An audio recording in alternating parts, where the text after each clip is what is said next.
Hello everyone, my name is Rahul Bhatt. I come from a place called Udhampur in Jammu and Kashmir, but I have been raised in Delhi. I have done my primary, secondary and higher secondary schooling from Lovely Public Senior Secondary School, East Delhi, and then I have done my mechanical engineering from MIT Pune. After that I got campus placed in Mahindra and Mahindra Private Limited, and I worked in Mahindra and Mahindra Limited for 1.5 years in Ajmer district in Rajasthan. And then I decided to quit my private job and pursue civil services examination preparation wholeheartedly from December 18, 2015. I gave my first attempt in 2016. I could qualify prelims, but fell short of 2 marks in mains to get an interview call or a personality test call, as it is called. So in the second attempt, I worked more focused in a more focused manner. I identified my lacunas, did more answer writing practice, and did more integrated approach of all 3 stages of the exam from day one. And with God's grace, I could secure All India rank 68 in Civil Services exam 2017. My first choice is Indian Foreign Services, and I am hopeful that I will get that. Before proceeding for personality test, in this video we will talk about personality test and how to ace in personality test and how to score better marks in personality test. उससे पहले मैं अपने marks बताना चाहूँगा. मेरे जो score card था, S A में I scored 133 marks. General studies paper 1 जो था उसमें मैंने स्कोर किया 112 नंबर. जो पेपर 2 था पॉलिटी इंटरनेशनल रिलेशंस, उसमें मेरा स्कोर था 114 यस. जीएस पेपर 3 जो था उसमें मेरा स्कोर था 129. जीएस पेपर 4 जो ethics integrity aptitude and governance होता है उसमें मेरा स्कोर था उसमें 92. और उसके बाद आता है हिस्ट्री पेपर 1 में मेरा स्कोर था 137. और हिस्ट्री पेपर 2 में मेरा स्कोर था 153, मेकिंग द ऑप्शनल का score 290. And then my mains का स्कोर था 870. Now came personality test, and personality test is the stage which helped me score or secure a position in top 100. Personality test helped me score a decent 187 marks out of 275 marks.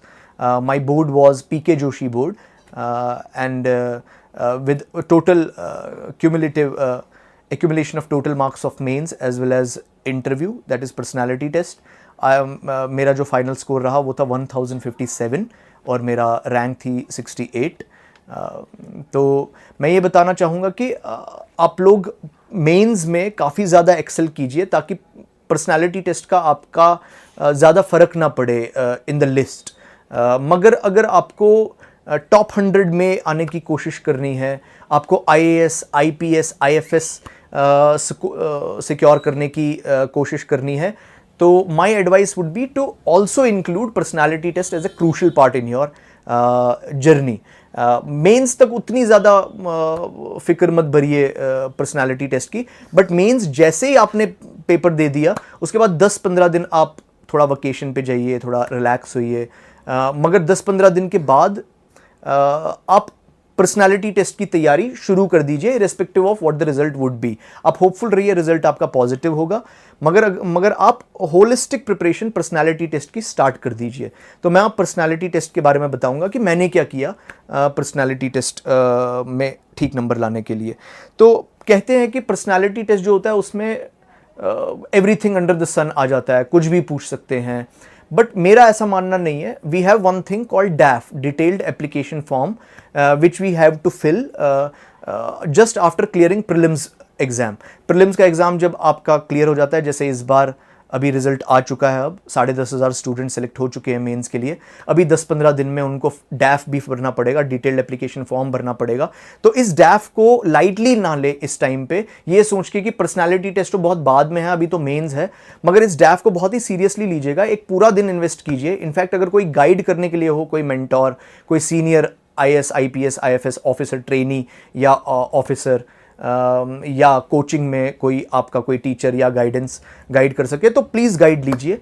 क्योंकि इसमें कुछ important चीज़ें हैं. For example birth place है, work experience है, graduation है, hobbies है, hobbies के बाद प्रेफरेंसेस हैं, आपकी सर्विस प्रेफरेंसेस क्या हैं, ये सब बहुत इंपॉर्टेंट है क्योंकि इसी बेस पे पर्सनालिटी टेस्ट वाला जो बोर्ड होगा आपका, जो आपको बोर्ड मिलेगा पर्सनालिटी टेस्ट के दिन, वो आपको इसी बेस पे जज करेगा, प्राइमा फेसी इसी बेस पे जज करेगा, और फिर उसके बाद डैफ के बेसिस पे ही आपसे क्वेश्चंस पूछेगा कि हो सकता है आपका आईएफएस पहला चॉइस हो, जैसे मेरा आईएफएस पहला चॉइस था, तो it is very natural that they would ask कि आईएफएस क्यों पहला चॉइस है, आईएएस पहला चॉइस क्यों नहीं है।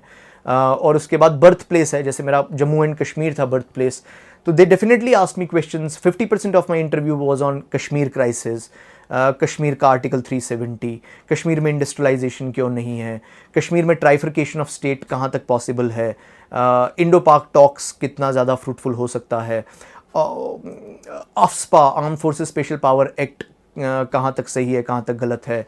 उसके बाद 5 प्रॉब्लम्स क्या हैं कश्मीर की, 5 प्रॉब्लम्स सॉल्यूशंस क्या हैं कश्मीर के। कहने का मतलब ये है आपको बहुत ही ज़्यादा वाकिफ़ हो जाना पड़ेगा आपके बर्थ प्लेस से। उसका फॉर एग्जांपल अगर कोई हैदराबाद या तेलंगाना से आता है तो क्वेश्चन इज नेचुरली कि बाइफर्केशन ऑफ स्टेट क्यों हुआ, या वाटर स्कार्सिटी की प्रॉब्लम है, ड्रॉट बहुत ज़्यादा होते हैं तेलंगाना रीजन में, तो उसके क्या सॉल्यूशंस हैं। तो these are very natural questions. Bihar से अगर कोई आता है तो पावर्टी, हंगर, मैलन्यूट्रिशमेंट या ब्यूरोक्रेसी में क्या रोल है बिहार बिहार का हिस्टोरिकल रोल क्या है। तो it is very important. Rajasthan में सती पद्मावत मूवी आई थी, उसके बारे में पूछ सकते हैं। राजपूत्स का रोल क्या है हिस्ट्री में, historical perspective, political perspective, economic perspective of that state, वो आपको काफ़ी हद तक वाकिफ़ हो जाना चाहिए अपनी बर्थ प्लेस वाली स्टेट से। तो इट्स वेरी इंपॉर्टेंट। तो बहुत सारे ऐसे इंपॉर्टेंट अंग हैं डैफ में जो आपको बड़े ही केयरफुली भरने हैं।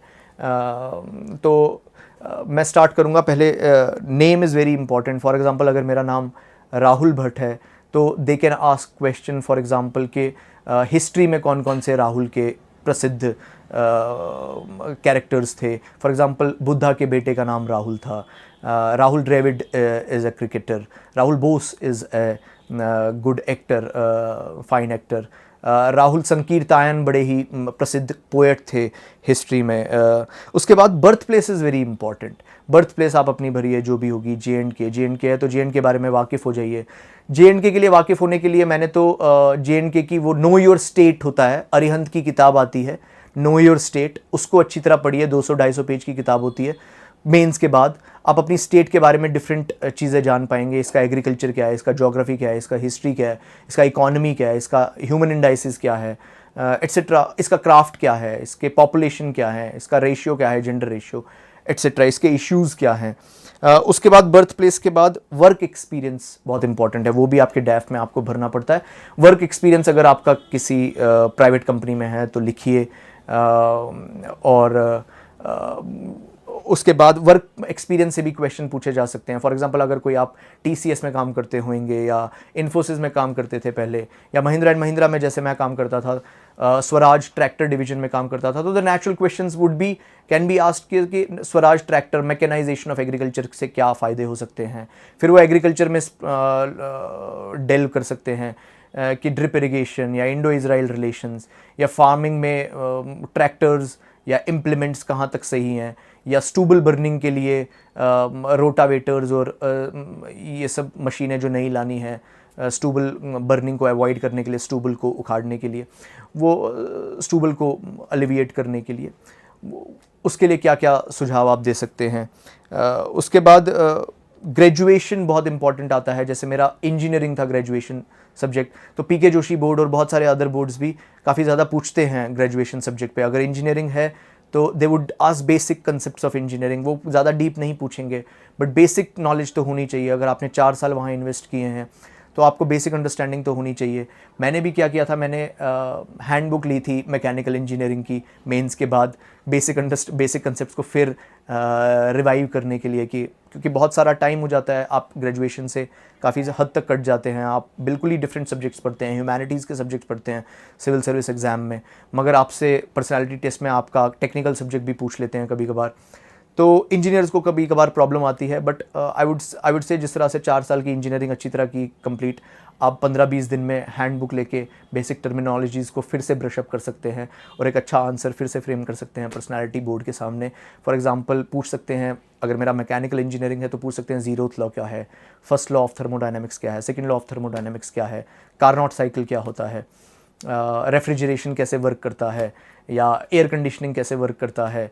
और फिर आपसे पूछ सकते हैं कि न्यूक्लियर एनर्जी के क्या रोल हैं।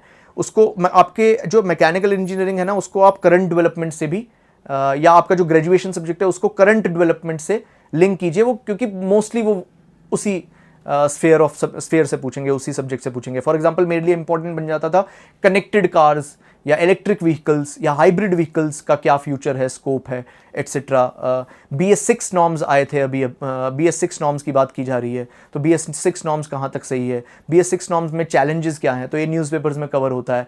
तो आपके ग्रेजुएशन के सब्जेक्ट को एप्लीकेशन पार्ट से काफ़ी हद तक कनेक्ट कीजिए। उसके बाद ग्रेजुएशन के बाद, so graduation is very important. Graduation के बाद हॉबीज़ इज़ वेरी इंपॉर्टेंट। अगर आपकी कोई हॉबी है तो लिखिए, सच में अगर कोई हॉबी है तो लिखिए, अगर नहीं है हॉबी तो प्लीज़ मत लिखिए, लीव दैट ब्लैंक। कोई परवाह नहीं होती। आधे घंटे में आपको जज किया जाएगा।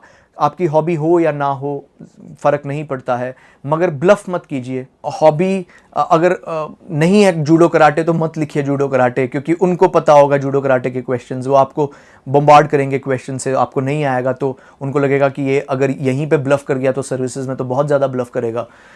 तो प्लीज़ ब्लफ मत कीजिए। अगर हॉबी, फॉर एग्जांपल मेरी हॉबीज़ क्या थी, ट्रैवलिंग थी हॉबी मेरी हॉबी थी रीडिंग सेल्फ हेल्प बुक्स, मेरी हॉबी थी, और मेरी हॉबी मॉर्निंग वॉक थी। तो it can be as simple as a morning walk और as simple as running, jogging, walking etcetera.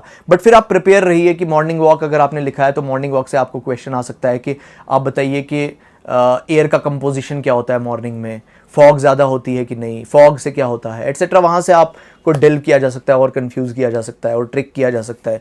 आप उसमें भी प्रिपेयर्ड रहिए, कंपोज रहिए।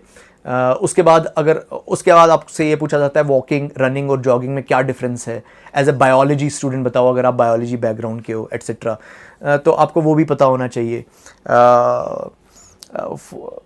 तो दिस इज़ वेरी इंपॉर्टेंट। उसके बाद एक लास्ट चीज़ बहुत इंपॉर्टेंट है डैफ फिल करते समय, प्रेफरेंसेस आर वेरी इंपॉर्टेंट। आपको बहुत ही सुदृढ़ और काफ़ी ही स्थिर रहना है और काफ़ी प्रोफाउंड जस्टिफिकेशन और अंडरस्टैंडिंग होनी चाहिए कि क्यों मेरा पहला प्रेफरेंस IAS है या IFS है या IPS है।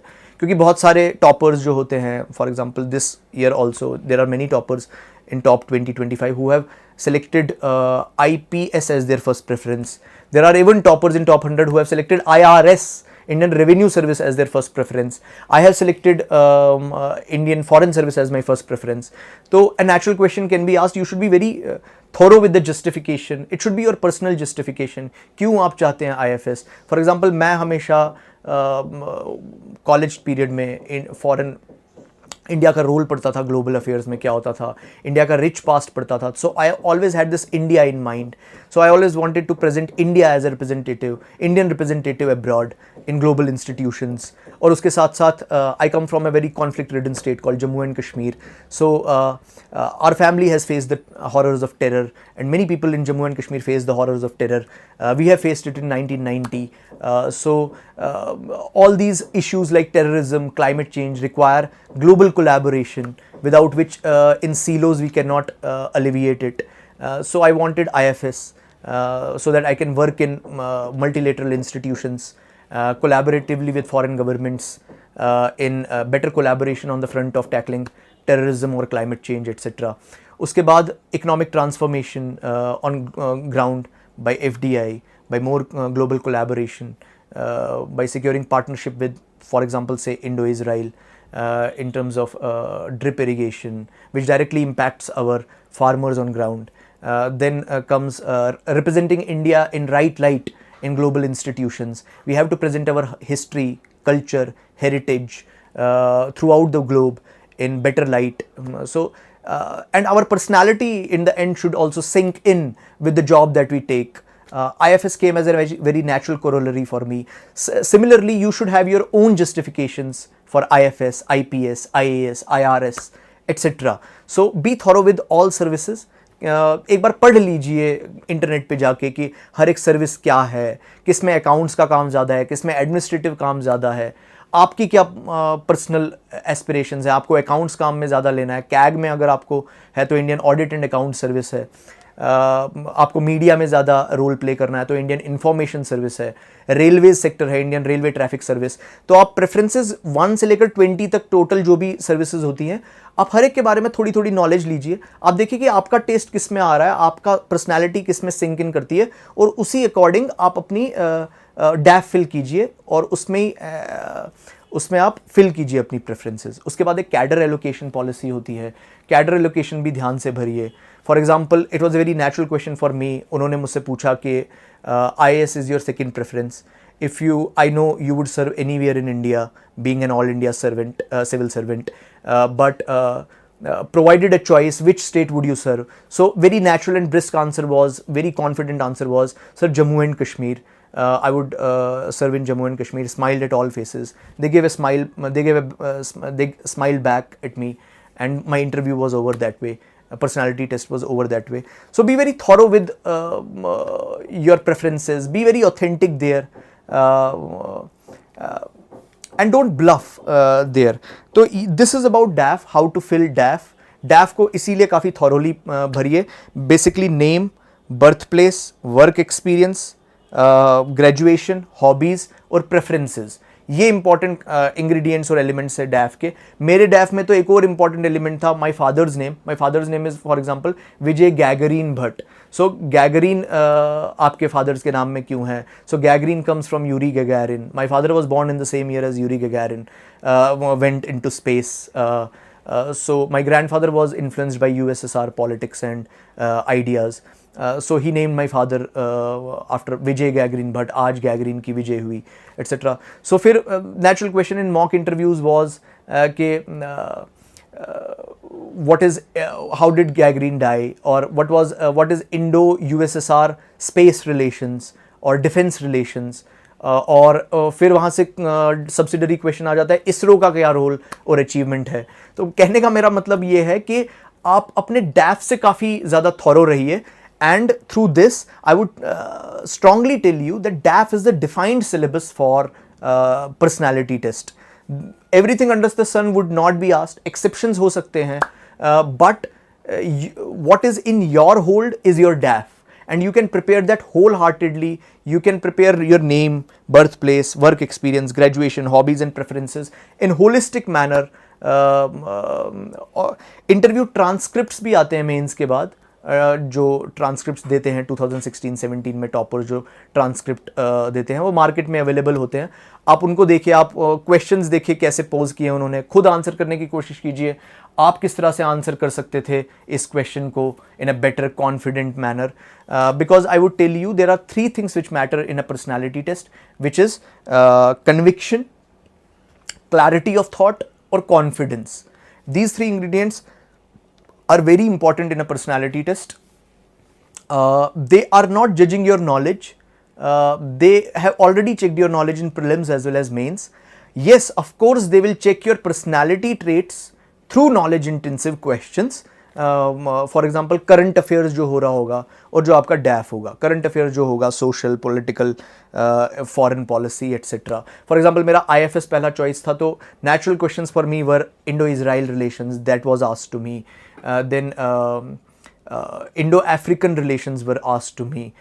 तो those were very natural question. History was my optional subject, तो very natural questions were about history. Anglo Sikh war उन्होंने मुझसे पूछा, रेनेसां पूछा, कास्ट सिस्टम पूछा। तो these were the natural questions on history. तो these are very important ingredients which are there in DAF, and you can make your interview very predictable if you have followed this strategy.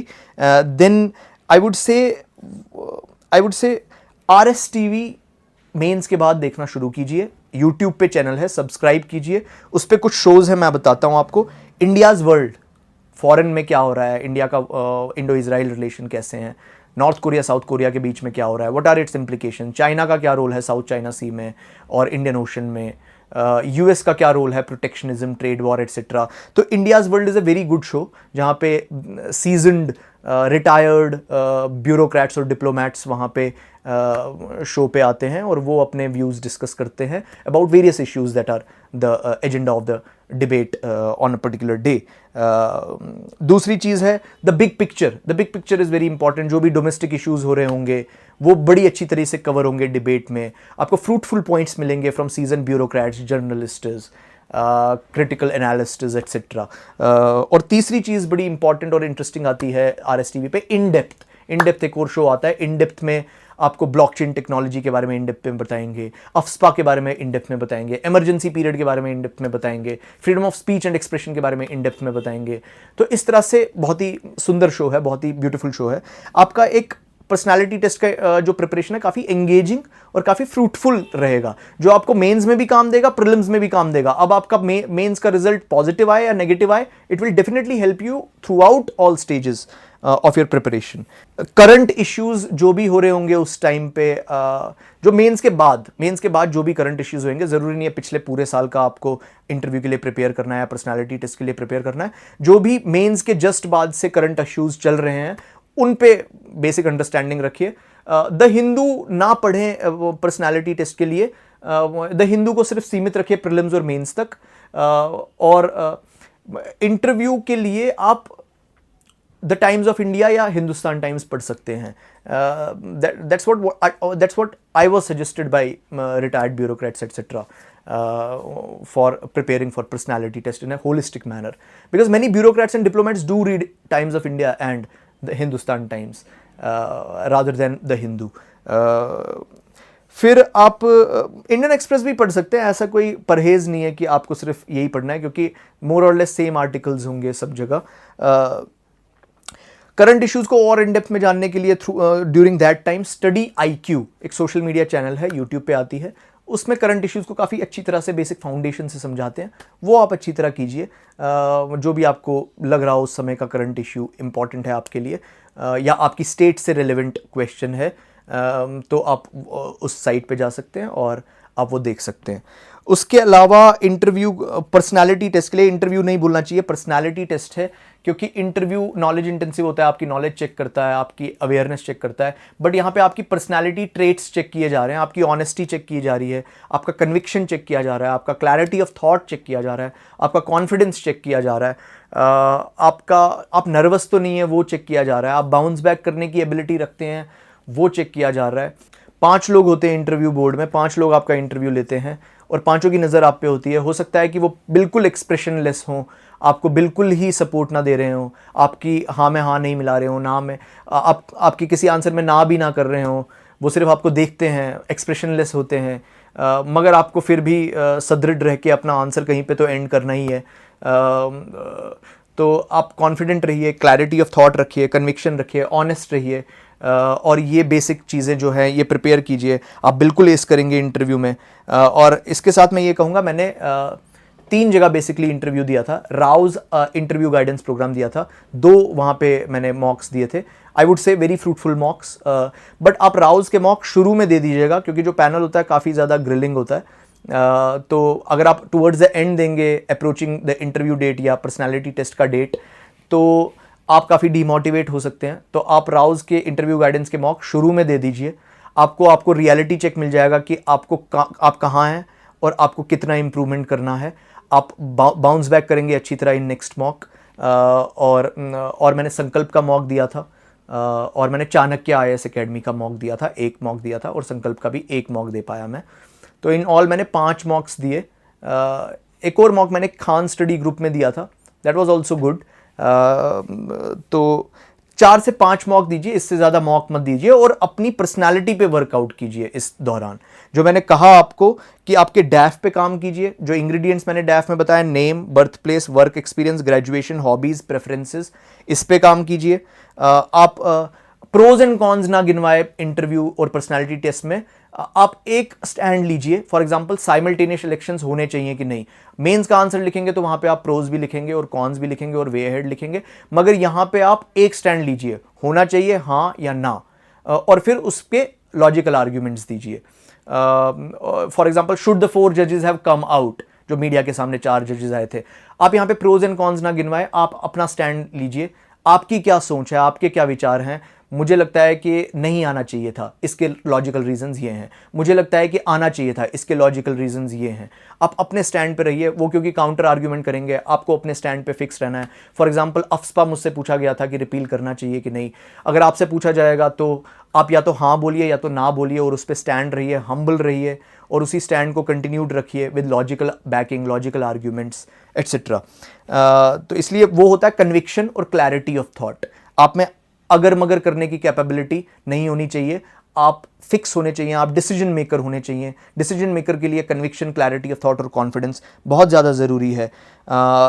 इस पूरी preparation के साथ I am very sure कि आप बहुत ही अच्छा S कर सकते हैं पर्सनालिटी टेस्ट में।